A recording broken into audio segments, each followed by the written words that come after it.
எல்லா எத்தனை பேர் ஆயத்தமாக இருக்கிறீங்க ஆண்டவருடைய வார்த்தையை கேட்பதற்கு? ஹல்லேலூயா.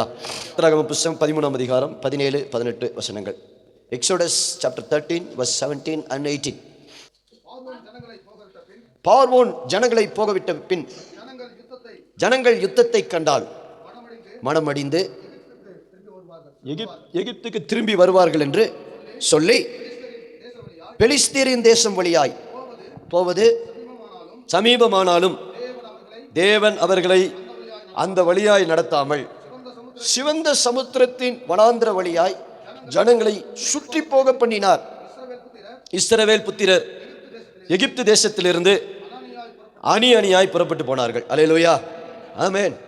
ஆண்டவர் ஜனங்களை எப்படி நடத்தினார்னா சுத்தி நடத்தினார். என்ன நடத்தினாரு? சுற்றி போக பண்ணினார். நேராக ஒரு வழி இருக்கு, ஆனா ஆண்டவர் நேர் வழியில நடத்தல. ஏன் நேர் வழியில நடத்தல அப்படின்னா, நேர் வழியில நிறைய தடைகள், பிரச்சனைகள் அவர்களுக்கு. they cannot cross over in a straight way. அல்லேலூயா. அதனால ஆண்டவர் என்ன பண்றாரு அப்படின்னா, ரெண்டு விஷயத்துக்காக ஜனங்களை சுத்தி விடுறாரு ஆண்டவர். அல்லேலூயா. ஒன்னு, பெலிஸ்தியர் வழி விட மாட்டான். பெலிஸ்தியன் என்ன செய்ய மாட்டான்? வழி விட மாட்டான். பெலிஸ்தியர்கள் எப்பொழுதுமே இஸ்ரவேலுக்கு எதிரானவர்கள், தேவனுடைய ஜனத்துக்கு எதிரானவன். அதனால அவன் வழி விடாதனால கர்த்தர் என்ன பண்ணார் அப்படின்னா, அவர்களை சுற்றி போக பண்ணினார். எப்படி சுற்றி போக பண்ணினார் அப்படின்னா, சிவந்த சமுத்திரத்தின் வழியாக, பாருங்க, சிவந்த சமுத்திரத்தின் வனாந்திரத்தின் வழியாய் ஜனங்களை சுற்றி போக பண்ணினார். ஜனங்க சோர்ந்து போவாங்க, திரும்ப எகிப்துக்கு போயிடுவாங்கன்றது மட்டும் ரீசன்ல. ஆண்டவர் என்ன சொல்ல விரும்புறார் அப்படின்னா, ஏன் ஆண்டவர் சில நேரத்தில் நமக்கு வனாந்திரத்தை அனுமதிக்கிறார்? அல்லேலூயா. ஜனங்களை ஆண்டவர் எப்படி நடத்தினாரு? வனாந்திரத்தின் வழியாய் நடத்தினார். நேராக ஒரு வழி இருந்தாலும் அந்த வழியில் ஆண்டவர் என்ன செய்யல? நடத்தல. ஆண்டவர் எப்படி நடத்தினார்னா, வனாந்திரத்தின் வழியாய் சுற்றி போக பண்ணினார். ஹல்லேலூயா, ஆமென். நிறைய பேருடைய வாழ்க்கை இன்னைக்கு சுத்திக்கிட்டே இருக்குது. ஏன் சுத்துது அப்படின்னா, ஆண்டவர் சுத்த வைக்கிறார். நீங்க நினைக்கலாம், ஏன் நடக்கல? ஏன் நாங்கள் நேராக தானே இருக்கு, பக்கத்தில் தானே இருக்குது, அதை போய் என்ன செய்ய முடியல, எங்களால் அடைய முடியலையே, அந்த ஆசீர்வாதத்தை எங்களால் பெற்றுக்கொள்ள முடியலையே, பக்கத்தில் இருக்கிற ஒரு விஷயத்தை எங்களால் என்ன செய்ய முடியல, அடைய முடியலையே, தடையாக இருக்கிறதே, போராட்டமாக இருக்கிறதே, சோர்வாக இருக்கே அப்படின்லாம் நீங்கள் நினைக்கலாம். இன்னைக்கு காலை வேளை ஒன்று நல்லா புரிந்து கொள்ளுங்க. அப்படியெல்லாம் இருந்தால் நல்லா ஒன்று புரிந்து கொள்ளுங்க, ஆண்டவர் உங்களை சுத்த விடுறாருன்னு அர்த்தம். நிறைய பேருக்கு ஆமேன் வராது, தெரியும் எனக்கு. ஏன்னா ஆமேன் வராது. ஆராதனையில் ஆமேன் வந்த ஆமேன் செய்தியில் கம்மியாயிருச்சு பார்த்தீங்களா? அல்லேலூயா. எல்லாத்துக்கும் ஆமேன்னு சொல்லுங்க, ஒன்றும் தப்பு கிடையாது. கர்த்தர் தான் சுத்த விடுறார். சுத்த விடுறது பிசாசா இருந்தா நமக்கு பிரச்சனை. சுத்த விடுறது யாரு? கர்த்தர். அல்லேலூயா. எகிப்து நம்மளை சுத்த விட்டா நமக்கு பிரச்சனை. ஆனா நம்மளை சுத்த விடுறது யாருன்னா, கர்த்தர் சுத்த விடுறார். கர்த்தர் சுத்த விட்டாருன்னா அதுக்கு ஒரு நோக்கம் இருக்கிறது. அல்லேலூயா. உன் வாழ்க்கையில சில ஆசீர்வாதங்கள் தடைப்படுகிறது, சில காரியங்கள் தாமதமாகிறது, அல்லது சில சூழ்நிலைகள் வழியாய் கர்த்தர் உன்னை அழைத்து கொண்டு போகிறார் என்றால் அதற்கு தேவன் ஒரு காரணத்தை வைத்திருக்கிறார். அல்லேலூயா. ஆண்டவர் காரணம் இல்லாம உன்னை சுத்த விட மாட்டார். அவர் சுத்த விடுறதுல பிரியப்படுகிற தேவன் அல்ல, தீங்கு செய்வதில் அவருக்கு பிரியம் இல்ல. ஆண்டவர் உன்னை சுத்த விடுறான்னு உன்னை தீங்கு செய்வதற்காக அல்ல, தேவன் உனக்கு ஒரு விஷயத்தை கற்றுக் கொடுக்க தேவன் விரும்புகிறார். அல்லேலூயா, ஆமென். நிறைய பேருக்கு பாருங்க, கற்றுக்கொள்வதில் விருப்பம் இல்லை, ஒடுக்கமடைவதிலே விருப்பம் இல்லை, நீதியின் வாழ்க்கையில விருப்பம் இல்லை. அவர்கள் என்ன விரும்புகிறார்கள் அப்படின்னா, நேரா போய் ஆசீர்வாதத்தை பெற்றுக்கொள்ளணும்னு விரும்புகிறார்கள். ஆண்டவர் அப்படி ஒரு மனுஷனை ஆசீர்வதிப்பது இல்லை. அல்லேலூயா. ஏன் அப்படி ஆண்டவர் அப்படி ஆசீர்வதிப்பது இல்லைன்னா, அந்த ஆசீர்வாதம் அந்த பிள்ளையை கெடுத்து போடும், அந்த ஜனத்தை என்ன செய்யும்? கெடுத்து போடும். அதனால ஆண்டவர் என்ன பண்றாருன்னா, ஆண்டவர் அவர்களுக்கு நிறைய விஷயங்களை கற்றுக் கொடுத்த பிறகு, அவர்கள் தேறின பிறகு தேவன் அவர்களை ஆசீர்வாதங்களால் நிரப்ப விரும்புகிறார். அல்லேலூயா. இன்னைக்கு ஒருவேளை உங்க வாழ்க்கையில் ஆசீர்வாதங்கள் தாமதமாக இருக்கிறது, அல்லது என் வாழ்க்கையில பிரச்சனைகளோடு நான் கடந்து போய் கொண்டிருக்கிறேன், சோதனை வழியா நான் கடந்து போய் கொண்டிருக்கிறேன்னா, நீங்க நல்லா புரிந்து கொள்ளுங்க, ஆண்டவர் உங்களுக்கு நல்ல ஒரு அஸ்திபாரத்தை போட்டுக் கொண்டிருக்கிறார். அல்லேலூயா. God is laying a good foundation. ஏன் அப்படின்னா, அந்த நல்ல அஸ்திபாரம் தான் என்ன பண்ணும்னா, உங்க மேல மாளிகையை கட்ட உதவி செய்யும். இல்ல அஸ்திபாரம் போடல அப்படின்னா நீங்க குடிசையா தான் இருக்க முடியும். ஆண்டவர் உங்களை குடிசையா வைக்க விரும்பல, மாளிகையாய் தேவன் வைக்க விரும்புகிறார். அல்லேலூயா. எத்தனை பேருக்கு இன்னைக்கு புரியுது? ஆமென். இந்த வனாந்திரம் என்பது நிறைய நேரத்தில் தனிமை. வனாந்திரத்தில் யாரும் இருக்க மாட்டாங்க. அது நிறைய நேரத்தில் நமக்கு சந்தோஷமா இருக்காது, பிளசண்டா இருக்காது. Because wilderness is not a pleasant place to go for a journey. ஆமென். பயணம் செய்வதற்கு வனாந்திர வழிகள் எப்பொழுதுமே சந்தோஷமா என்ன செய்யாது? இருக்காது. அது பிளசண்டா இருக்காது. நிறைய நேரத்தில் நம்ம எப்படி என்ன எதிர்பார்ப்போம்? ஆண்டவர் என்ன ப்ரெசண்டான ஒரு வழியில் கொண்டு போகணும், ஆண்டவர் என்ன ஒரு நல்ல இடத்துக்கு கொண்டு போ. குட், அது நீங்கள் நினைக்கிறதே சந்தோஷம். ஆனால் ஆண்டவர் என்ன பண்ணுறாருன்னா, சில நேரத்தில் உங்களை வனாந்திரத்தின் வழியாய் கொண்டு போகிறார். That doesn't mean God hates you. அப்படி கொண்டு போகிறதுனால ஆண்டவர் உங்களை வெறுக்கிறார்னு அர்த்தம் கிடையாது. அல்லேலூயா. ஆண்டவர் வனாந்திரத்தை அனுமதிக்கிறார், அல்லது சிவந்த சமுத்திரத்தை அனுமதிக்கிறார், அல்லது உங்களுக்கு சில தாமதங்களை அனுபவிக்கிறார் அப்படின்னா தேவன் அதன் நடுவில் ஒரு அற்புதத்தை செய்ய போகிறார்னு அர்த்தம். அல்லேலூயா. ஒரு மிரக்கிளுக்கு ஆண்டவர் ஒரு பேசிக்க செட்டப் பண்றாருன்னு அர்த்தம். அல்லேலூயா. ஆமென். பாருங்க, வசனத்துல வாசிக்கும் பொழுது நிறைய இடத்துல சொல்லப்பட்டிருக்கிறது, இந்த வனாந்திரத்துல தான் கர்த்தர் அதிகமா ஜனங்களோடு பேசினார். அல்லேலூயா. God speaks to people in the wilderness. ஆண்டவருடைய சத்தத்தை நீங்க எப்ப தெரியுமா கேட்க முடியும்? நீங்க வனாந்திரத்தின் வழியாய் கடந்து போகும் பொழுது, தனிமையின் பாதையிலே கடந்து போகும் பொழுது, எல்லாராலும் கைவிடப்படும் பொழுது, எல்லாராலும் வெறுக்கப்படும் பொழுது, ஒதுக்கப்படும் பொழுது கர்த்தர் உங்களோடு பேசுகிறார். கர்த்தர் உங்க கூட பேசணுங்கிறதுக்காகவே கர்த்தர் உங்களை தனிமைப்படுத்துகிறார். அல்லேலூயா. ஆமென். நிறைய நேரத்தில் நீங்க உடைக்கப்படும் பொழுதுதான் உங்களுக்குள்ள கர்த்தருடைய அபிஷேகம் வெளிப்படுகிறது. உடைக்கப்படாத ஒரு மனுஷனுக்குள்ள இருந்து தேவ வல்லமை வெளிப்பட முடியாது. நொறுக்கப்படாத அல்லது இடிக்கப்படாத பிழியப்படாத ஒலிவ பழத்திலிருந்து ஒலிவ எண்ணெய் வெளியே வர முடியாது. அல்லேலூயா. ஆமென். ஒரு ஒலிவ பழத்துக்கு விட ஒரு ஒலிவ எண்ணெய்க்கு மதிப்பு அதிகம். அல்லேலூயா. எத்தனை பேருக்கு புரியுது? ஆமென். ஒலிவ பழமா இருக்கிறது நல்லது, ஆனா ஒலிவ எண்ணெயா நம்மளை மாத்த கர்த்தர் விரும்புகிறார். நம்முடைய மதிப்பு எப்ப கூடுது தெரியுமா? நம்ம உடைக்கப்படும் பொழுது, நம்ம நொறுக்கப்படும் பொழுது, வனாந்திரத்தின் வழியாய் நாம் கடந்து போகும் பொழுது கர்த்தருடைய சத்தத்தை நாம் கேட்கிறோம். அல்லேலூயா. You can only hear the voice of God when your heart is broken. ஆமென். அல்லேலூயா. உங்க இருதயம் உடையாம, உங்க இருதயம் எல்லா சந்தோஷத்தால நிரம்பி இருக்கும் பொழுது கர்த்தர் பேச மாட்டார்.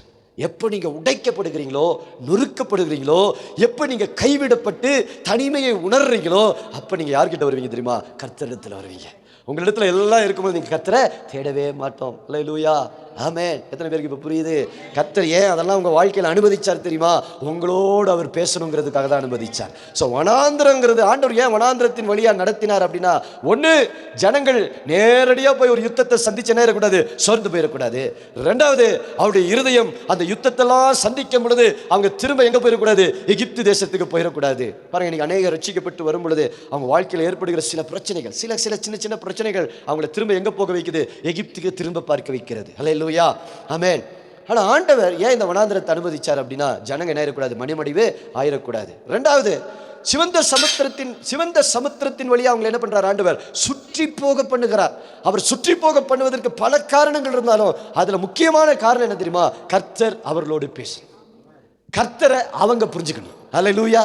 they need to understand each other. அல்லேலூயா. காலத்துல ஒண்ணுமே புரிஞ்சுக்க முடியாது. நிறைய விசுவாசிகளுக்கு ஒரு வருஷம் ஆண்டவர் தேனிலவா விட்டுருவார், கேட்கலாம் விட்டுருவார். சப்போ நீ ஜெபம் பண்ண உடனே அற்புதம் நடந்துடும், நீ ஜெபம் பண்ண உடனே கர்த்தர் ஆசீர்வதிச்சிடுவார், நீ ஜெபம் பண்ண உடனே உனக்கு எல்லா காரியங்களும் நடக்கும்.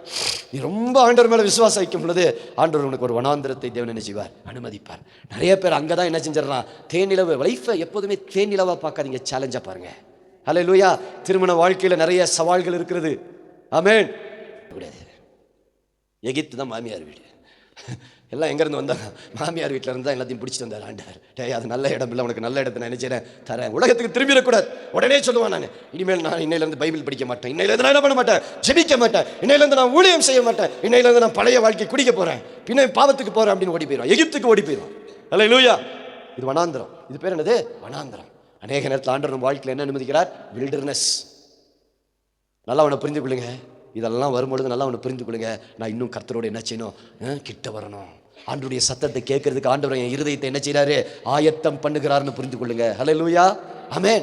வனாந்திரத்துல தான் கர்த்தர் பேசினார்.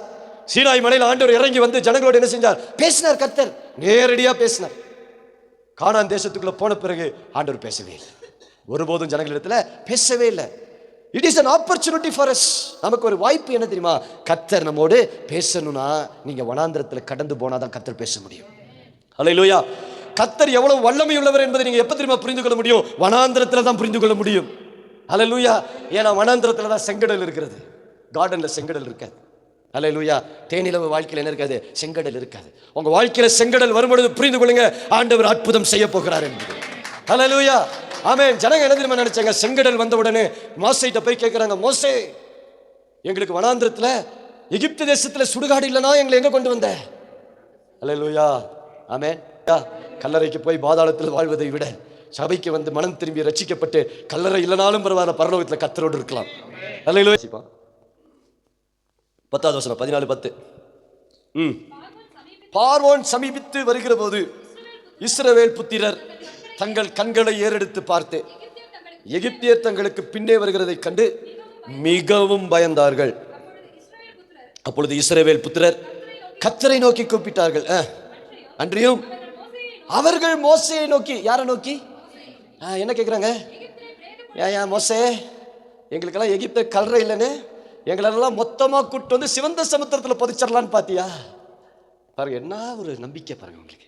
ஹல்லேலூயா. அவன் என்ன கேட்குறாங்க? எகிப்து தேசத்தில் கல்லறை இல்லைன்னு நினச்சிட்டியா? பிரேத குழிகள் இல்லைன்னு சொல்லிட்டு எங்களெல்லாம் டோட்டலாக கொண்டு வந்து எங்கே தள்ள பார்க்குற? வனாந்திரத்தில் தள்ள பார்க்குறியான்னு கேட்குறான். பாருங்க, அவன் புத்தி எவ்வளோ ஒரு சின்ன ஸ்மால் மைண்டட்னஸ் பாருங்க, சின்ன புத்தி. இது பேர் என்னது? சின்ன புத்தி உள்ள. நம்ம நிறைய நேரத்தில் எப்படி இருக்கோம்னா, சின்ன புத்தி உள்ள, கொஞ்சம் வால்யூம் கம்பெனி, சின்ன புத்தி உள்ளவர்களா இருக்கு. விஷயத்தில் பிரச்சனை வந்தா ஐயோ நெகட்டிவே பேசுறது. அந்த பிரச்சனை வந்தா உடனே நான் உன்னை டைவர்ஸ் பண்றேன். ஒரு பிரச்சனை வந்தா இனி நான் என்ன செய்ய மாட்டேன், நான் வரவே மாட்டேன் போ. இனி ஒரு பிரச்சனை வந்துட்டா அவ்வளவுதான், வாழ்க்கையே முடிஞ்சு போன மாதிரி பார்ப்பான். ஆனா இவரை அழைச்சது கர்த்தர் என்பதே என்ன செஞ்சாங்க, மறந்து போயிடுறாங்க. உங்களை அழைச்சது மனுஷன் இல்லையா, கர்த்தர். ஹல்லேலூயா. உங்களை வனாந்திரத்துக்கு சுற்றி விடுறது மோசே கிடையாது. நீ மோசேட்ட போய் சண்டை போடக்கூடாது. கர்த்தர் தான் என்ன செய்யறாரு, உன்னை சுத்தி விடுறார். உன்னை வனாந்திரத்தில் சாகடிக்கணுங்கிறது அவருடைய திட்டம் இல்ல, உன்னை நல்வழிப்படுத்தி கானானுக்குள் கொண்டு போவது. ஹல்லேலூயா. எங்க கொண்டு போவது? நல்வழிப்படுத்தி கானானுக்குள் கொண்டு போவது. ஆமென். ரைட். ஏன் ஆண்டவர் அப்படி பண்ணார் அப்படின்னா அதுக்கு இன்னொரு ரீசன் இருக்கு. அதையும் சொல்லிட்டு அப்புறம் வசனத்துக்குள்ள வரும். 8ஆம் அதிகாரம் 3-4 வசனங்கள், 2-3-4 வசனங்கள். உபாகமம் 8ஆம் அதிகாரம் 2-3-4 வசனங்கள் சீக்கிரமா எடுத்து வாசிங்க. தேவனாகிய கர்த்தர் உன்னை சிறுமைப்படுத்தும்படிக்கு தம்முடைய கட்டளைகளை நீ கை கொள்வாயோ கை கொள்ள மாட்டாயோ என்று அவர் உன்னை சோதித்து உன் இருதயத்தில் உள்ளதை நீ அறியும்படிக்கு உன்னை இந்த 40 வருஷம் அளவும் வனாந்திரத்தில் நடத்தி வந்த எல்லா வழியையும் நினைப்பாயாக. ஹல்லேலூயா. இப்போ பாதி பேருக்கு பதில் வந்துருச்சு, எல்லாருக்குமே பதில் வந்துருச்சு. என்ன பதில்? ஏன் நான் இன்னும் இப்படி இருக்கிறேன்றதுக்கு பதில் வந்துருச்சு. பைபிள் பாருங்க கொஞ்சம், பைபிள் இன்னும் இப்போ கொஞ்சம் நான் சொல்ற மாதிரி கொஞ்சம் பாருங்க. அந்த 2வது வசனத்தை கொஞ்சம் நல்லா கவனிங்க. என்ன சொல்றாரு? உன் தேவனாகிய கர்த்தர் உன்னை ஆண்டவரே சிறுமைப்படுத்துறார். ஆண்டவரே என்ன பண்றாரு? சிறுமைப்படுத்துறார். சிறுமைப்படுத்துறதுன்னா என்ன? உன்னை ஒடுக்குறார், உன்னை நொறுக்கிறார், உன்னை உடைக்கிறார், உன்னை குத்துறார். அவரே பண்றார், சிறுமைப்படுத்துறார். ஏன் சிறுமைப்படுத்தினார் அப்படின்னா வசனம் சொல்றது பாருங்க, தம்முடைய கட்டளைகளை நீ கை கொள்வாயோ கை கொள்ள மாட்டாயோ என்று அவர் உன்னை சோதித்து. அல்லேலூயா. நிறைய பார்க்காத, சொன்னது யாரு? சொன்னவரை பாரு. சொன்னது மனுஷனா இருந்தா அதை நம்ப வேண்டாம். சொன்னது யாரு? கர்த்தர். பிரச்சனை வரட்டும், என்ன நடக்கட்டும், நோ ப்ராப்ளம். முடிவில் வெற்றி யாருடையது? கர்த்தருடையது. அல்லேலூயா. ஏன் பிரச்சனை தேவன் அனுமதிச்சார்? நிறைய பேர் கேட்கலாம், நான் கர்த்தரை தானே நம்பினேன், நான் கர்த்தரை தானே ஆராதிக்கிறேன், நான் சபைக்கு ஒழுங்கா போகிறேனே, ஆண்டவரத்தில் தசமபாகம்லாம் நானே கொடுக்கிறேனே. சிலர் கொடுக்கறது இல்லை, விட்டுருவோம், அந்த கேஸெல்லாம் விட்டுருவோம். கொடுக்குறவங்களுக்கு சொல்றேன், கொடுக்குறேனே. அப்புறம் ஏன் என் வாழ்க்கையில கஷ்டம், என் வாழ்க்கையில நெருக்கம்? ஏன் நெருக்கம், ஏன் கஷ்டம்னா பைபிள் பாருங்க ரொம்ப தெளிவா நம்மளை பத்தி தான் பேசுது. அல்லேலூயா. ஆண்டவர் என்ன தெரியுமா பண்றார்? ஏன் நெருக்கத்தை விடுறார், ஏன் கஷ்டத்தை அனுமதிக்கிறார்? இந்த கஷ்டத்துல நெருக்கத்துல தான் நீ உண்மையான விசுவாசியா இல்ல டூப்ளிகேட்டான்னு தெரியும். நீ எப்படி நடந்துக்கிற, நீ எப்படி அதை ஹேண்டில் பண்ற, அந்த சூழ்நிலையில நீ விசுவாசத்தை பேசுறியா, கர்த்தர் மேல இருக்கிற நம்பிக்கையை பேசுறியா, இல்ல உன் மாம்சத்துல நீ செயல்படுறியாங்கிறத கர்த்தர் பார்க்கிறார். எத்தனை பேருக்கு இப்ப புரியுது? ஆமீன் வராதே, நல்லா வராதே. அல்லேலூயா. ஏன் அனுமதிச்சாரு? ஏன் வேலையில கையை வச்சார்? உன்னை நொறுக்கினார். ஏன் உன் குடும்பத்தில் ஒரு பிரச்சனை வந்தது? ஏன் என்னுடைய பிள்ளைகளுடைய வாழ்க்கையில் ஒரு பிரச்சனை வந்தது? நீ எப்படி அதை ஹேண்டில் பண்ற? இத்தனை வருஷம் விசுவாசியா இருக்கிறாய், பல வருடங்களாக அந்நிய பாஷை பேசுகிறேன், சில நேரங்களில் தீர்க்க தரிசனம் உரைக்கிறேன், அதெல்லாம் மேட்டர் கிடையாது. ஆண்டவர் என்ன தெரியுமா பார்க்குறாரு? உன் பிரச்சனையை நீ எப்படி, how are you able to handle your situation. உன் குடும்பத்தில் ஒரு பிரச்சனை வரும் பொழுது நீ எந்த அளவுக்கு விசுவாசத்தில் நிற்கிற? கர்த்தருடைய கட்டளையில நிற்கிறியா, வார்த்தையில நிற்கிறியா, விசுவாசத்தில் நிற்கிறியா, இல்ல மற்ற மனுஷ மாதிரி நீயும் வாய்க்கு வந்ததெல்லாம் பேசி, கெட்ட வார்த்தை பேசி, சண்டை போட்டு, அடிதடி பண்ணி, உதைச்சு, தள்ளி, குத்தி, அவிசுவாசி மாதிரி நடக்கிறியா? கர்த்தர் பார்க்கிறார். அதனால தான் 40 வருஷம் டிலே பண்ணார். என்ன பண்ணாரு? பிரச்சனைகள் எல்லாம் உங்களை தள்ளுறதுக்காக இல்ல, உடைக்கிறதுக்காக இல்ல, உங்களை உருவாக்குறதுக்காக கர்த்தர் அனுப்புறார். அல்லேலூயா. என் வாழ்க்கையில் பிரச்சனை வந்தால் நான் ஒன்று புரிந்துக்குவேன், அடுத்த ஒரு ப்ரமோஷனுக்கு நான் ரெடி ஆகிட்டேன்.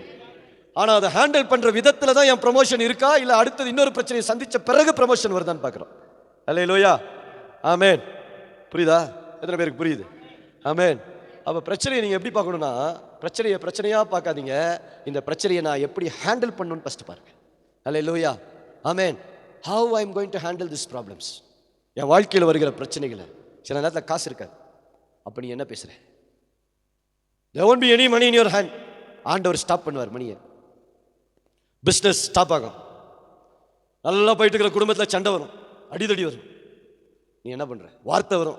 how you are going to handle, எப்படி ஹேண்டில் பண்றேன்னு கர்த்தர் சோதிக்கிறார். ஆண்டவர் என்ன பண்ணாரு? நம்ம பாருங்க, நம்ம எல்லாம் நல்லா இருக்கும்போது நல்லா தான் இருப்போம். எல்லாம் கரெக்ட் தானே? எல்லாம் நல்லா இருக்கும் பொழுது பிரைஸ் தி லார்ட், ஸ்தோத்திரம், ஹல்லேலூயா, கர்த்தருக்கு மகிமை, வீட்டில் நல்ல பிரியாணி, நல்ல சந்தோஷம் எல்லாம் இருக்கும். ஆனால் பிரச்சனை வரும்போது எப்படி ஹேண்டில் பண்றேன்? how you are handling your problems.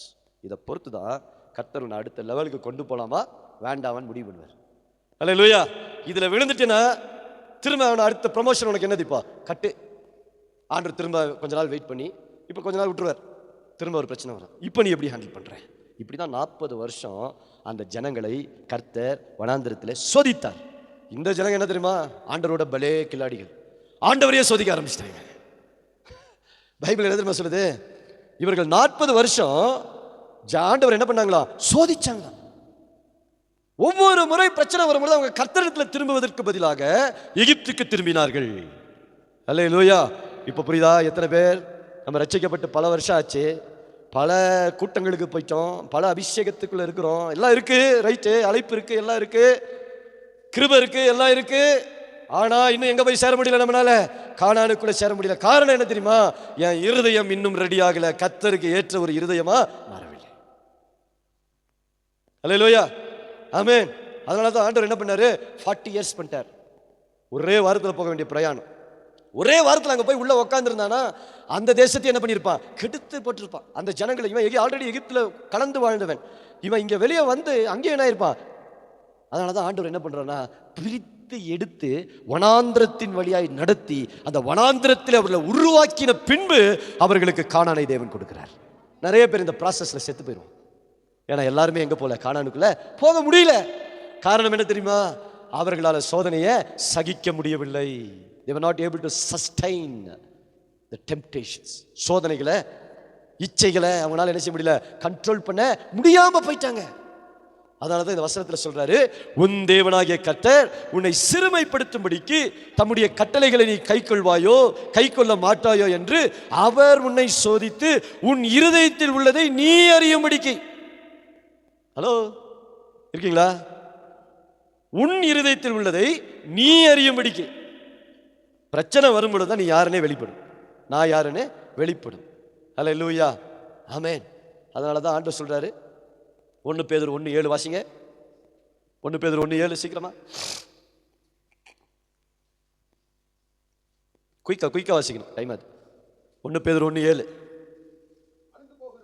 அழிந்து போகிற பொன் அக்கினியினாலே சோதிக்கப்படும், அதை பார்க்கிலும் அதிக விலையேற பெற்றதா இருக்கிற உங்கள் விசுவாசம் சோதிக்கப்பட்டு இயேசு கிறிஸ்து வெளிப்படும் போது உங்களுக்கு புகழ்ச்சியும் கனமும் மகிமையும் உண்டாக காணப்படும்.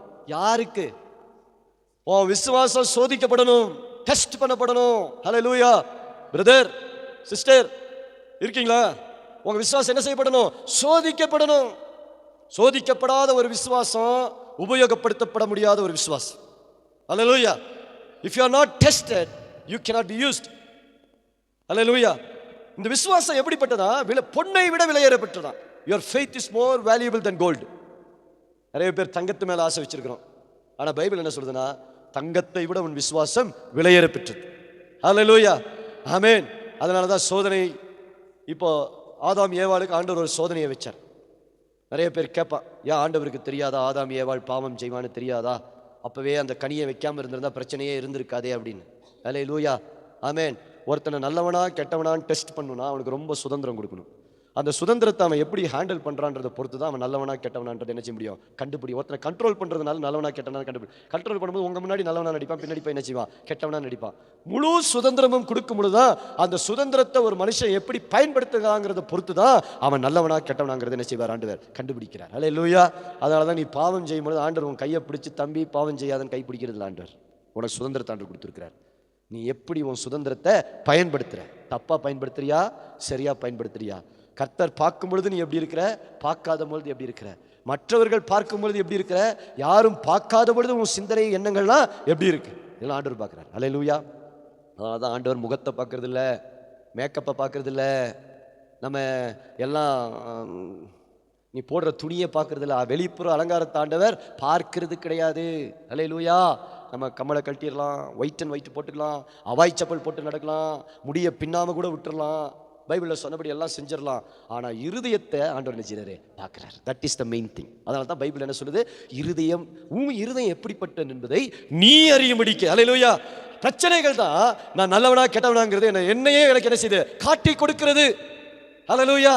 அழிந்து போகிற பொன் அக்கினியினாலே, அக்கினி என்னங்க பண்ணுது, எதை டெஸ்ட் பண்ணுது, பொண்ணை. அழிந்து போகிற ஒரு பொன் எதனால டெஸ்ட் பண்ணப்படுது பாருங்க. பொன் கோல்டு, நீங்கள் வாங்குற கோல்டெல்லாம் நல்லதா கெட்டதானு செக் பண்ணிக்கோங்க. எதுக்கும், ஏன்னா நிறைய கோல்டு நல்ல கோல்டு இல்லை, 18 கேரட் தான் இருக்கும், 24 கேரட் தான் பியூர் கோல்டு, சிலது 22 கேரட், சிலது 18 கேரட். 18 கேரட் கோல்டுக்கு என்ன இல்லை, வேல்யூ இல்லை, மதிப்பு இல்லை. நீங்கள் வேணால் அதை தங்கமாக கழுத்தில் போட்டிருக்கலாம், மற்றவர்கள் பார்க்கும் பொழுது தங்கமாக தெரியலாம், ஆனால் அது அக்கினியில் போட்டால் என்ன ஆயிரும்னா அதுக்குள்ள கலப்படம் இருப்பதை கண்டுபிடித்து விடலாம். அதனால தான் தேவன் சிலரை அக்கினி ஊடாய் நடத்துகிறார். ஹல்லேலூயா. If your faith is not tested, உன் விசுவாசம் சோதிக்கப்படவில்லை என்றால் தேவன் வரும் பொழுது அவருக்கு மகிழ்ச்சியாகவும் புகழ்ச்சியாகவும் நீ காணப்பட முடியாது. அதனால தான் சபையில் இருக்கிற அநேகர் தேவனுடைய வருகையில் என்ன செய்யப்பட முடியாது, காணப்பட முடியாது. ஏன் முடியாது அப்படின்னா ஒரு சிம்பிள் ரீசன், அவங்க ஃபெய்த் என்ன செய்யப்படல, டெஸ்ட் பண்ணப்படல. டெஸ்ட் பண்ணப்படும் பொழுது அவங்க சோர்ந்து போய் விழுந்துட்டாங்க. ஹல்லேலூயா. So your faith is more valuable than gold and silver. நீங்கள் சில்வர் கோல்டை விட உங்கள் ஃபெய்த்தை நீங்கள் எப்படி பண்ணணும், அதிக மதிப்புள்ளதான் நீங்கள் என்ன செய்யணும், பார்க்கணும். ஹல்லேலூயா. ஆமென். அந்த வசனத்தை வாசிங்க. அழிந்து போகிற பொன் அக்கினியினாலே சோதிக்கப்படும். அக்கினியினாலே சோதிக்கப்படும். பாருங்க பைபிள் என்ன சொல்லுது, அதை பார்க்கிலும் அதிக விலையேற பெற்ற,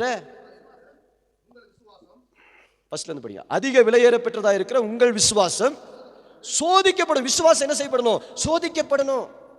விசுவாசம் சோதிக்கப்படணும். எல்லாம் சொல்லுங்க, என் விசுவாசம் சோதிக்கப்படணும். என் விசுவாசம் சோதிக்கப்படலைன்னா நான் கடைசி நாளில் இயேசுவுக்கு புகழ்ச்சியாய் காணப்பட முடியாது. உங்களுக்கு சோதனை வருதுன்னா நீங்கள் சந்தோஷப்படுங்க, மகிழ்ச்சி அடைங்க. உங்கள் சோதனைகள் தான் உங்கள் விசுவாசத்தை, தேவன் மேலே இருக்கிற விசுவாசத்தை இன்னும் என்ன பண்ணுது, ஸ்ட்ராங் பண்ணுது. ஹல்லேலூயா. உறுதி உள்ளதாய் மாற்றுகிறது. எத்தனை பேருக்கு புரியுது? பிரச்சனையே வரக்கூடாதுன்னு நினைக்காதீங்க, பிரச்சனை வரட்டும்னு நினைங்க. ஆனால் பிரச்சனை வந்தால் நான் அதை ஜெயிப்பேன்னு சொல்லுங்க. எப்படி ஜெயிப்பேன்? விசுவாசத்தை கொண்டு ஜெயிப்பேன், ஆண்டவருடைய வார்த்தையை கொண்டு ஜெயிப்பேன், என் மேல் இருக்கிற அபிஷேகத்தை கொண்டு ஜெயிப்பேன், அப்படி சொல்லுங்க. விசுவாச பிரச்சனையே வரக்கூடாதுன்னு யாரும் நினைச்ச முடியாது, ஜெபிக்க கூடாது. ஹல்லேலூயா. வியாதியே வரக்கூடாதுன்னு சொல்லுங்க, வியாதி வரட்டும், பிரச்சனை வரட்டும். பாருங்க, வியாதிகள் பிரச்சனைகள் மத்தியில தான் உங்க விசுவாசம் தேவன் மேல் என்ன செய்து கட்டப்படுகிறது. ஹல்லேலூயா. அதை நீங்கள் ஜெயிக்க தேவன் உங்களுக்கு என்ன கொடுக்கிறார், விசுவாசத்தை கொடுக்கிறார். அதுதான் அக்கினியினால சோதிக்கப்படுகிற விசுவாசம். ஆனா நீங்க என்ன செய்யப்படணும், சோதிக்கப்படணும். ஏன் சோதனை, நீங்க யாருங்கிறது நீங்க முதல்ல புரிஞ்சுக்கணும். ஹல்லேலூயா. கைத்தட்டி பாட்டு பாடுறதுனால எல்லாரும் விசுவாசிகள் ஆகிட முடியாது. நீங்க சபைக்கு வாரம் வாரம் வர்றதுனால நீங்க விசுவாசி ஆகிவிட முடியாது. நீங்க ஞானஸ்நானம் பெற்றதுனால நீங்க விசுவாசி ஆகிவிட முடியாது. உண்மையான ரட்சிப்பின் அனுபவம் எப்ப தெரியுமா, சோதனை நேரத்தில் தான் வெளிப்படும். அல்லேலூயா. சோதனை நேரத்தில் நீங்க எப்படி இருக்கிறீங்க, எவ்வளவு ஸ்ட்ராங்கா இருக்கிறீங்க. அல்லேலூயா. இதுதான் உங்களை ஆண்டவர் வரும் பொழுது ஆண்டவருக்கு மகிமையா புகழ்ச்சி என்ன செய்து நிறுத்துகிறது. அல்லேலூயா. சோதனை நேரத்தில் சோர்ந்து போகிறீங்களா, இல்லை சோதனை நேரத்தில் உங்கள் விசுவாசத்தை ஆண்டவரிடத்தில் திரும்புறீங்களா, இல்லை எகிப்துக்கு திரும்புறீங்களா? இஸ்ரவேல் ஜனங்கள் சோதனை நேரத்தில் எங்கே திரும்பினாங்க, எதை பற்றியே பேசினாங்க, விட்டு வந்த எகிப்தை பற்றியே பேசினாங்க.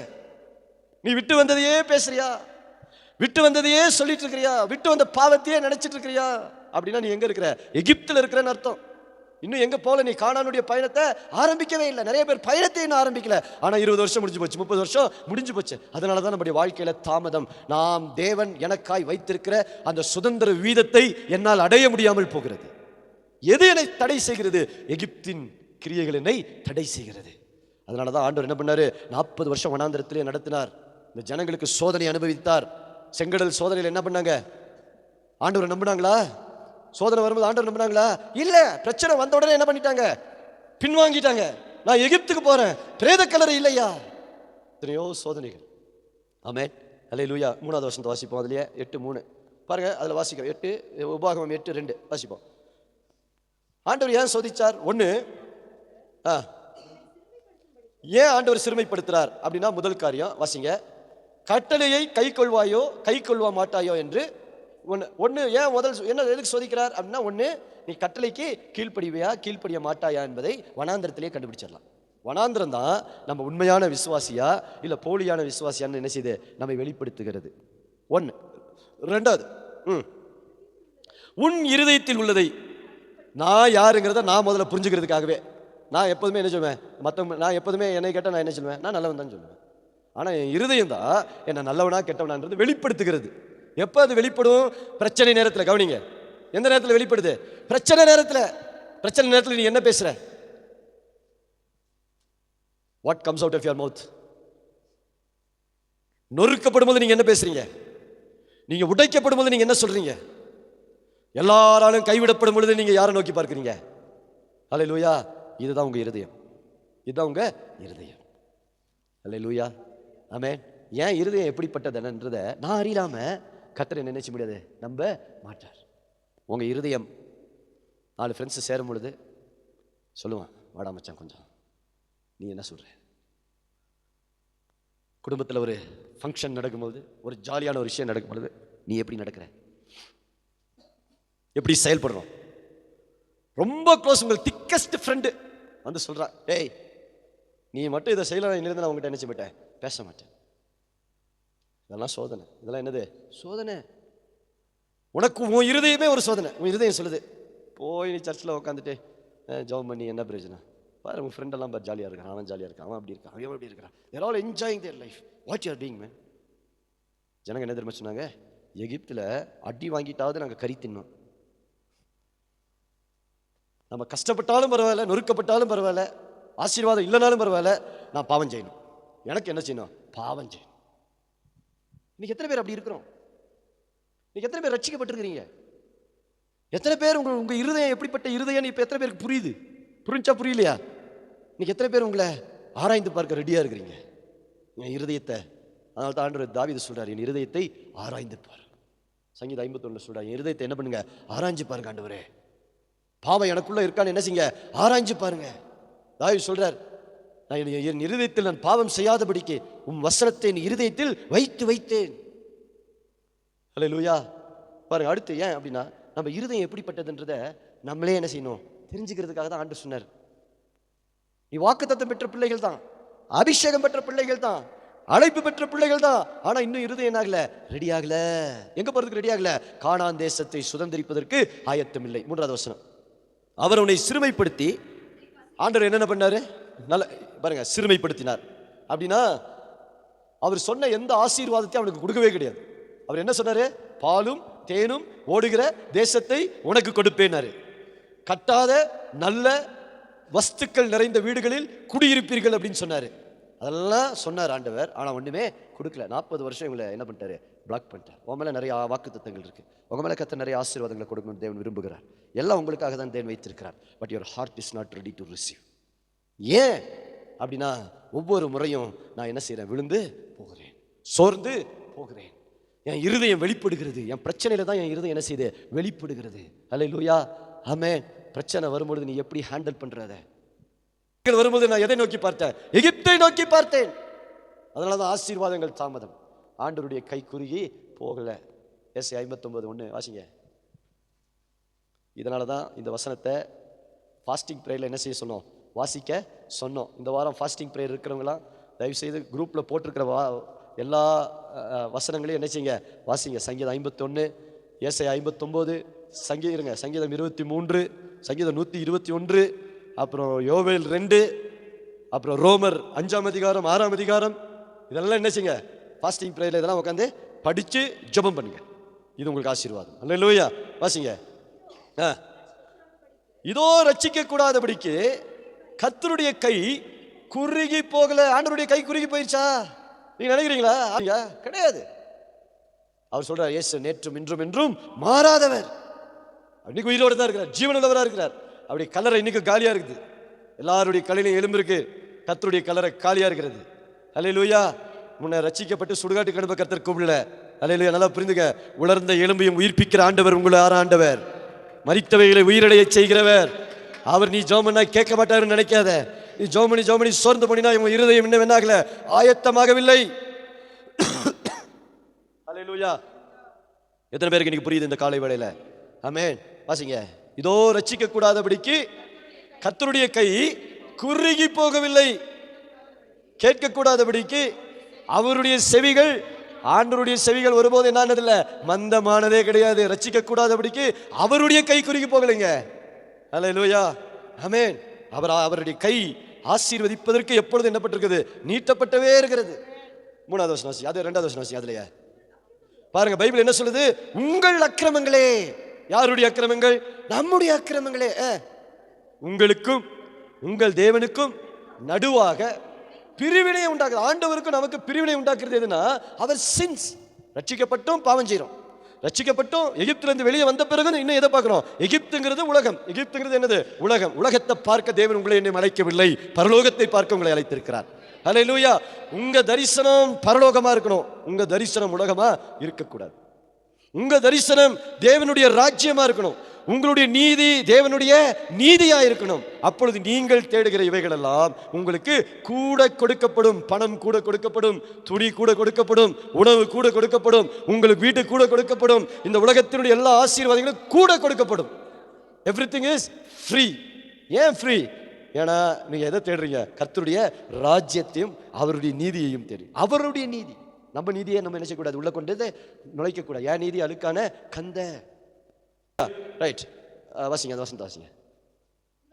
உங்கள் அக்கிரமங்களே உங்களுக்கும் உங்கள் தேவனுக்கும் நடுவாக என்ன செய்து பிரிவினையை உண்டாக்குகிறது.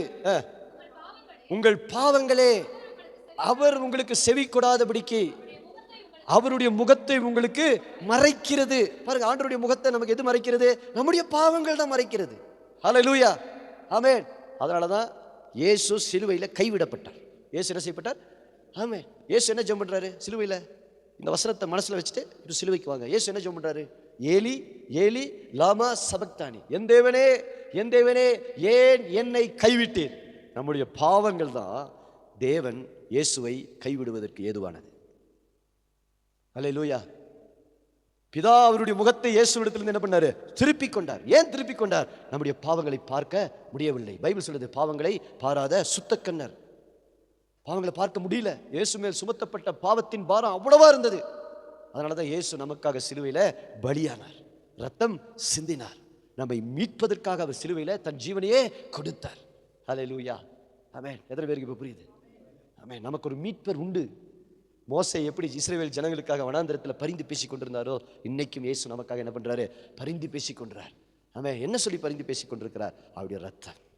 இயேசு பரலோகத்தில் இன்னைக்கு எப்படி தெரியுமா இருக்காரு? ராஜாதி ராஜாவா, கர்த்தாதி கர்த்தாவா, அக்கினி ஜுவாலை போன்ற கண்களை உடையவரும் வெண்கல பாதங்களை உடையவருமா இருந்தாலும் அந்த கைகள், அந்த ஆணி காயம் இன்னும் ஆறவே இல்லை. இந்த காயங்கள் இன்னும் நமக்காக என்ன செய்து பரலோகத்தில் பரிந்து பேசிக் கொண்டிருக்கிறது. ஸ்டில் அந்த காயங்கள் இன்னும் எங்க இருக்குது? பரலோகத்தில் இருக்கிறது. ஹல்லேலூயா. ஆமென். அதனால தான் ஆண்டவர் இஸ்ரவேல் ஜனங்களை என்ன பண்ணாரு? வனாந்தரத்தில் நடத்தினார். ரீசன் என்னன்னா, அவருடைய இருதயம் எப்படிப்பட்ட இருதயம் என்பதை அறிந்து கொள்ளணும். ரெண்டாவது, அவர்களை சோதித்தார். ஏன் சோதித்தார் அப்படின்னா, அவர்கள் கட்டளைக்கு கீழ்ப்படுகிறாரா இல்லையா என்பதை சோதிக்கிறார். ஆமென். 1:7 வாசித்தோம். பேதுரு 1:7. நம்முடைய விசுவாசம் என்ன செய்யப்படணும்? சோதிக்கப்படணும். ஏன் ஆண்டவர் சோதிக்கிறார்? விசுவாசத்தை சோதிக்கிறார் அப்படின்னா, நீங்க மீட்பின் நாளில் என்ன செய்யப்படக்கூடாது? கைவிடப்பட்டு போகக்கூடாது. பாருங்க, நான் சொல்றேன், ஆசீர்வாதம் வர்றதுனால, நீங்க ஆசீர்வதிக்கப்பட்டதுனால நீங்க கர்த்தரோடு இருக்கிறீங்கன்னு அர்த்தம் கிடையாது. நிறைய பேர் சாட்சி சொல்லுவாங்க, நிறைய சபையில் சாட்சி கேட்பேன். கர்த்தர் ஆசீர்வதித்தார், கார் கொடுத்தார், பங்களா கொடுத்தார், வீடு கொடுத்தார், நல்லது. ஆனா நீ கர்த்தரோடு இருக்கிறியா? உன் விசுவாசம் சோதிக்கப்படுதா? உனக்கு விசுவாச சோதனை வருதா? நான் சொல்றேன், இந்த சபையில் உங்களுக்கு அநேகருக்கு சோதனை வருது, நல்லது. நீங்க யாருன்னு உங்களுக்கு தெரியுது, நீங்க எப்படிப்பட்டவங்க உங்களுக்கு புரிந்து கொள்ள முடியுது. இப்போ கர்த்தர்கிட்ட வர்றதுக்கு உங்களுக்கு என்ன செய்தது? உதவியா இருக்கு. என் பெருமை என்ன செய்ததுல உடையுது, என் மேட்டுமை என்ன செய்யுது? உடையுது. நான் தாழ்மைப்பட்டு யார் இடத்துல வரேன்? கர்த்தர் இடத்துல வரேன். அதான் சிறுமைப்படுத்துறார் கர்த்தர். சிறுமைப்படுத்தப்படும் போது நான் யார்கிட்ட வரேன்? கர்த்தர் இடத்துல வருகிறேன். சிலர் சிறுமைப்படுத்தப்படும் பொழுது எகிப்துக்கு போறாங்க. இப்போ அவங்களோட இருதயம் எப்படிப்பட்ட இருதயம்னு புரிஞ்சுக்க முடியுது. புரிஞ்சா? சிறுமைப்படுத்தப்படும் போது அவன் எதை நோக்கி ஓடுறான்? மாமியார் வீடு, விட்டுட்டு வந்த இடம், பிசாஸ், அதை தேடி ஓடுறான். அப்போ எனக்கு நான் குடிக்கும் போதே நல்லா இருந்தேன், நான் பாவம் செஞ்சுட்டு இருக்கும் போதே எனக்கு இவ்வளோ கஷ்டம் வரல, ஆனால் இப்போ எனக்கு என்ன வருது? ரொம்ப கஷ்டம் வருதுன்னு நினைக்கிறான். இஸ்ரவேல் ஜனங்கள் இப்படி தான் சொன்னாங்க. எகிப்து தேசத்தில் கரிச்சட்டி பக்கத்தில் உட்காந்து நாங்கள் என்ன செஞ்சோம்? வாசனையில் சோறு சாப்பிட்டோம். புரிஞ்சா புரியலையா? இப்போ அல்லேலூயா, ஆமென். இதுதான் பின்மாற்ற ஆவி. அது என்ன ஆவி? இந்த எகிப்து அப்படிங்கிறது ஒரு பின்மாற்ற ஆவி. ஜனங்கள் அது என்ன செய்யுது? பின்தொடர்ந்து வருகிறது. ஆமென். நிறைய பேர் அதில் என்ன செஞ்சிடறான்? விழுந்து போயிடுறான். ஆண்டவர் உன்னை டெஸ்ட் பண்ணுறார். சபையில் எதுக்கு தெரியுமா நம்மளை வச்சிருக்கிறாரு? சபையில் ஆண்டவர் உங்களை டெஸ்ட் பண்ணுறது தான் வச்சிருக்கிறார். ஆண்டவர் அதை என்ன பண்ண விரும்புகிற? சரி பண்ண வைத்து சோதனை நாளிலே நீங்கள் தப்பித்துக் கொள்ளும்படியாக கர்த்தர் உங்களுக்கு உதவி செய்கிறார். ஹல்லேலூயா. கர்த்தருடைய நாள் எல்லாத்துக்கும் சந்தோஷமான நாள் கிடையாதுங்க. கர்த்தருடைய நாள் அநேகருக்கு சோதனையின் நாள். It's a day of testing. கர்த்தருடைய நாள் அநேகருக்கு சோதனையின் நாள். சபையிலேயே விசுவாசமே அநேகருக்கு என்னவா இருக்குது? இன்னைக்கு டெஸ்டா இருக்குது, சோதனையா இருக்கு. உண்மையா இருக்கா இல்லையா? சோதனையா இருக்கா இல்லையா? ஆமா. அப்படின்னா நீங்க கரெக்டா வந்துட்டு இருக்கீங்கன்னு அர்த்தம். உங்களுக்கு ஒண்ணுமே இல்லை, கெட்டதெல்லாம் கிடைக்குது, கெட்டதெல்லாம் வருதுன்னா அது கர்த்தர் கொடுக்குறாருன்னு யோசிச்சுக்கோங்க. It is not from God. Many times it is not from God. சரி, ஒரு அந்த 3வது வசனத்தை மாற்றம் வாசிச்சு நம்ம முடிச்சிருவோம். அவர் உன்னை சிறுமைப்படுத்தி உன்னை பசியினால் வருத்தி, பாருங்க, ஃபர்ஸ்ட் எதிர பண்ணாரு? சிறுமைப்படுத்தினார். ரெண்டாவது பசியினால் வருத்தினார்.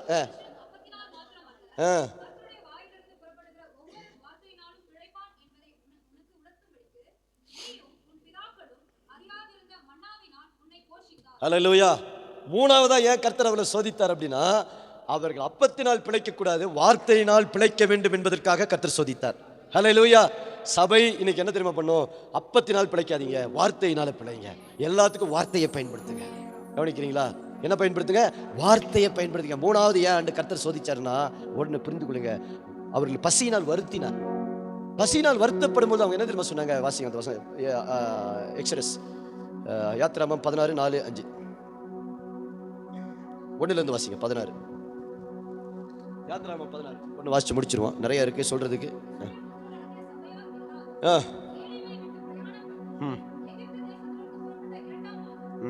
ரெண்டாவது வசனத்திலிருந்து வாசிங்க.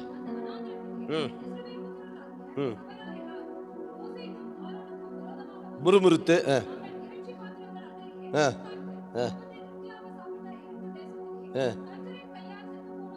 தாவிலை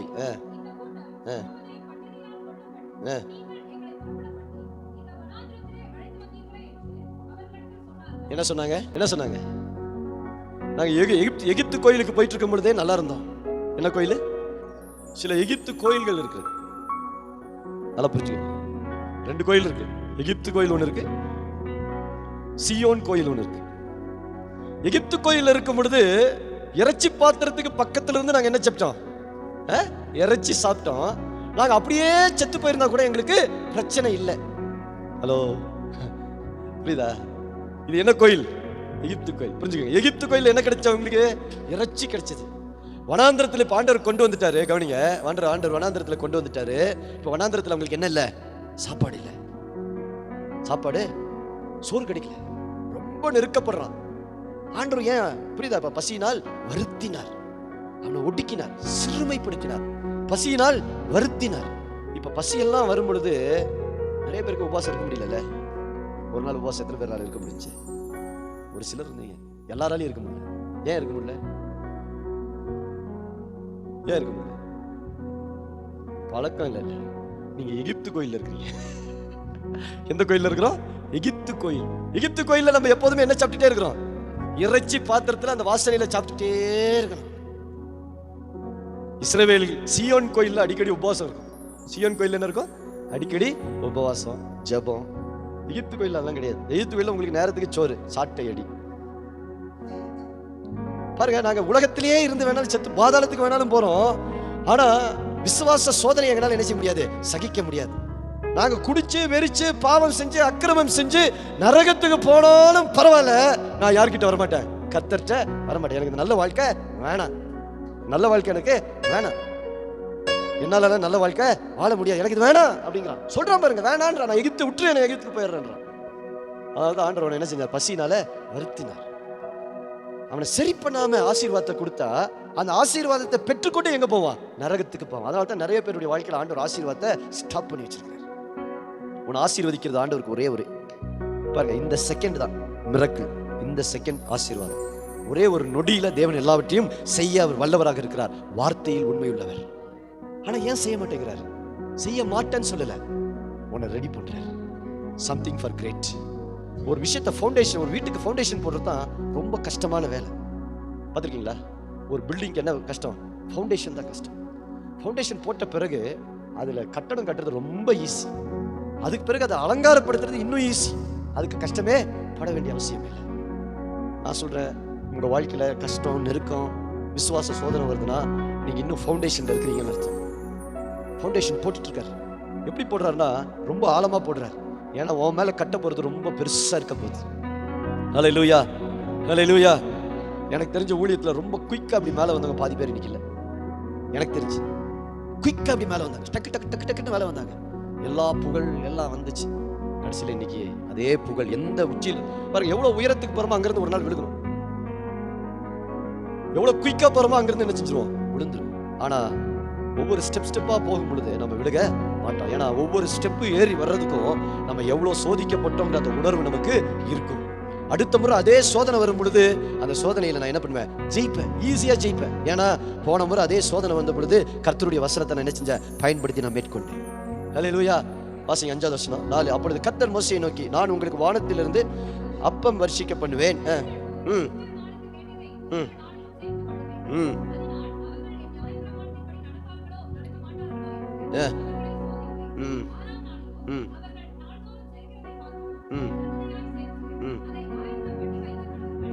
பாருங்க, ஆண்டவர் ஏன் பசினால என்ன பண்ணாரா, நியாயப்பிரமாணத்தை கை கொள்வார்களோ கை கொள்ள மாட்டார்களோ என்பதை சோதிப்பேன். டெஸ்ட். டெஸ்ட் இல்லைன்னா உங்க பிள்ளை நல்லா படிச்சுட்டா அப்படிங்கிறதுக்கு ஃபைனலா என்ன செய்வாங்க, உன் பிள்ளை அப்பதான் படிச்சுட்டா படிக்கலையானே தெரியும். வாங்கிட்டு சொல்லும், நான் நல்லா படிச்சுட்டேன் டாடி, நான் டியூஷன்ல நல்லா படிச்சுட்டேன் டாடி, மிஸ் சொல்லி கொடுக்கறதெல்லாம் கவனிக்கிறேன் டாடி. ஆனா எக்ஸாம்ல நீ வாங்குற மார்க் தான் நீ படிச்சியா படிக்கலையான்னு சொல்லும். நீ காலேஜ் போகிறதுனால பாஸ் ஆக போறது இல்ல. ஹலோ, டியூஷன் போகிறதுனால மார்க் வர போறது இல்ல. நீ எக்ஸாம்ல எந்த அளவுக்கு நீ இதெல்லாம் போனங்கிறது எங்க வெளிப்படும், டெஸ்ட்ல தான் வெளிப்படும். இப்ப எத்தனை பேருக்கு புரிஞ்சு? ஆமென். அந்த டெஸ்ட்ல நீ நல்ல மார்க் வாங்கிட்டீங்கன்னா ஸ்கூல் உன்னை கொண்டாடும். வச்சதுக்கு நாங்க என்ன செய்யணும் சொல்லுவேன், இதே நல்ல மார்க் வாங்கிட்டேன்னா ஹெட்மிஸ்டர்ஸ் வந்து சொல்லுவாங்க, நான் தான் சொல்லி கொடுத்தேன். டியூஷன் வாத்தியார் சொல்லுவார், போர்டு வைக்குவார், நான் தாங்க சொல்லி கொடுத்தேன். மேக்ஸ் டீச்சர் வந்து சொல்லுவாங்க, ஏன் மை ஸ்டூடெண்ட் அப்படின்வாங்க. ஃபெயில் ஆயிட்டு வந்தீங்கன்னா, என்கிட்ட வந்து படிச்ச பேர் போ போ சொல்லுவாங்களா, சொல்ல மாட்டாங்களா? டெஸ்ட்ல என்ன ஆயிடாதீங்க, ஃபெயில். ஆண்டவர் அப்படிதான் டெஸ்ட் பண்ணார். எதுக்கு டெஸ்ட் பண்ணார்னா, இவங்களை கானான் தேசத்துக்குள்ள கொண்டு போய் இவங்க நல்லா இருக்கணுன்றதுக்காக ஆண்டவர் டெஸ்ட் பண்ணார். நான் சொல்றேன், இன்னைக்கு காலை வேளையில உங்களுக்கு வர எல்லா சோதனைகளும் உங்களை அழிப்பதற்காக அல்ல, உங்களை ஆசீர்வதிப்பதற்காக. நல்லா புரிந்து கொள்ளுங்க. இச்சையில சோதனை வரும், பசியில சோதனை வரும், உலகத்துல சோதனை வரும், நம்மளுடைய எமோஷன்ல சோதனை வரும். இதெல்லாம் நீங்க என்ன செய்ய, ஜெயிக்கணும். ஹல்லேலூயா, ஆமென். ஒரே விஷயத்தை சொல்லி முடிக்கிறேன். இந்த வனாந்திரத்துல இவங்க தனியா இல்ல, இவங்க கூட யார் இருந்தா, கர்த்தர் இருந்தார். எப்போதும் ஒன்று புரிந்து கொள்ளுங்க, வனாந்திரத்துல நீ தனிமையா இல்ல, உன் கூட கர்த்தர் இருக்கிறார். ஹல்லேலூயா. அந்த வனாந்திரத்துல என்ன சோதனை வந்தாலும் உனக்கு உதவி செய்ய ஒரு ஆண்டவர் இருக்கிறார். ஹல்லேலூயா, ஆமென். ஒரே ஒரு வசனத்தை படிச்சு முடிச்சிருவோம். எபிரேயர் 2ஆம் அதிகாரம் கடைசி வசனம். எபிரேயர் 2:2 கடைசி வசனம். சீக்கிரம் எடுங்க. இந்த வசனத்தை நல்லா ஞாபகம் வைத்துக் கொள்ளுங்க. எப்பெல்லாம் சோதனை வருதோ, பிரச்சனை வருதோ, இந்த வசனத்தை நல்லா அறிக்கை பண்ணுங்க. இந்த வசனம் உங்களுக்கு வெற்றியை கொடுக்கும். எபிரேயர் 2 கடைசி வாசிங்க. ஆதலால் அவர் தாமே சோதிக்கப்பட்டு பாடுபட்டதினாலே அவர் சோதிக்கப்படுகிறவர்களுக்கு உதவி செய்ய வல்லவராயிருக்கிறார். ஹல்லேலூயா. இயேசு இந்த உலகத்துல வந்து நமக்காக சோதிக்கப்பட்டு பாடுபட்டார். அதனால இன்னைக்கு நீங்க சோதிக்கப்படும் பொழுது நீங்க தனிமையா இல்ல. பிரச்சனை வருதுன்னா அங்க யார் இருக்கிறார்? இயேசு இருக்கிறார். ஹல்லேலூயா. உன் பிரச்சனையின் நடுவில் ஆண்டவர் இருக்கிறார். உன் பிரச்சனை நடுவில் வாக்குத்தத்தத்தை மறந்துடாத. உன் பிரச்சனை நடுவில் வசனத்தை மறந்துடாத. பிரச்சனையை பார்க்காத. அது நடுவில், அக்கினியின் நடுவிலே தூதன் உலாவி கொண்டிருக்கிறார். அந்த அக்கினியின் நடுவிலே சிங்கத்தின் கெபியிலே ஒரு தூதனை தேவன் அனுப்பி உன்னை சிங்கத்தின் கெபிக்கு ஆண்டவர் தப்புவிக்க வல்லவராய் இருக்கிறார் என்பதை மறந்து போகாது. அல்லேலூயா. அதனால தான் வசனம் சொல்லுது, அவர் தாமே சோதிக்கப்பட்டு பாடுபட்டதினாலே அவர் சோதிக்கப்படுகிறவர்களுக்கு உதவி செய்ய வல்லவராய் இருக்கிறார். உனக்காக தான் அந்த சிலுவையை சுமந்தார், உனக்காக தான் அந்த பாடுகளை அனுபவித்தார். உன்னை கைவிடுவதற்காக அல்ல. ஆண்டவர் வரும் பொழுது உன்னை மகிமையின் புகழ்ச்சியாய் தேவன் மாற்றப் போகிறார். ஹல்லேலூயா. ஆமென். நல்லா அப்படியே எழுந்து நிற்போம். ஹல்லேலூயா. நன்றி இயேசுவே. ஹல்லேலூயா. எல்லா ஆண்டவரை ஸ்தோத்திரம் பண்ணுங்க. கர்த்தாவே, நீர் கொடுத்த வார்த்தைகளுக்காக, வசனங்களுக்காக கர்த்தருக்கு நாங்கள் நன்றி சொல்கிறோம். அப்பா ஆண்டவரே, இந்த காலை வேளையில் இந்த ஆராதனைக்காய் கர்த்தருக்கு ஸ்தோத்திரம், வார்த்தைகளுக்காய் கர்த்தருக்கு ஸ்தோத்திரம்.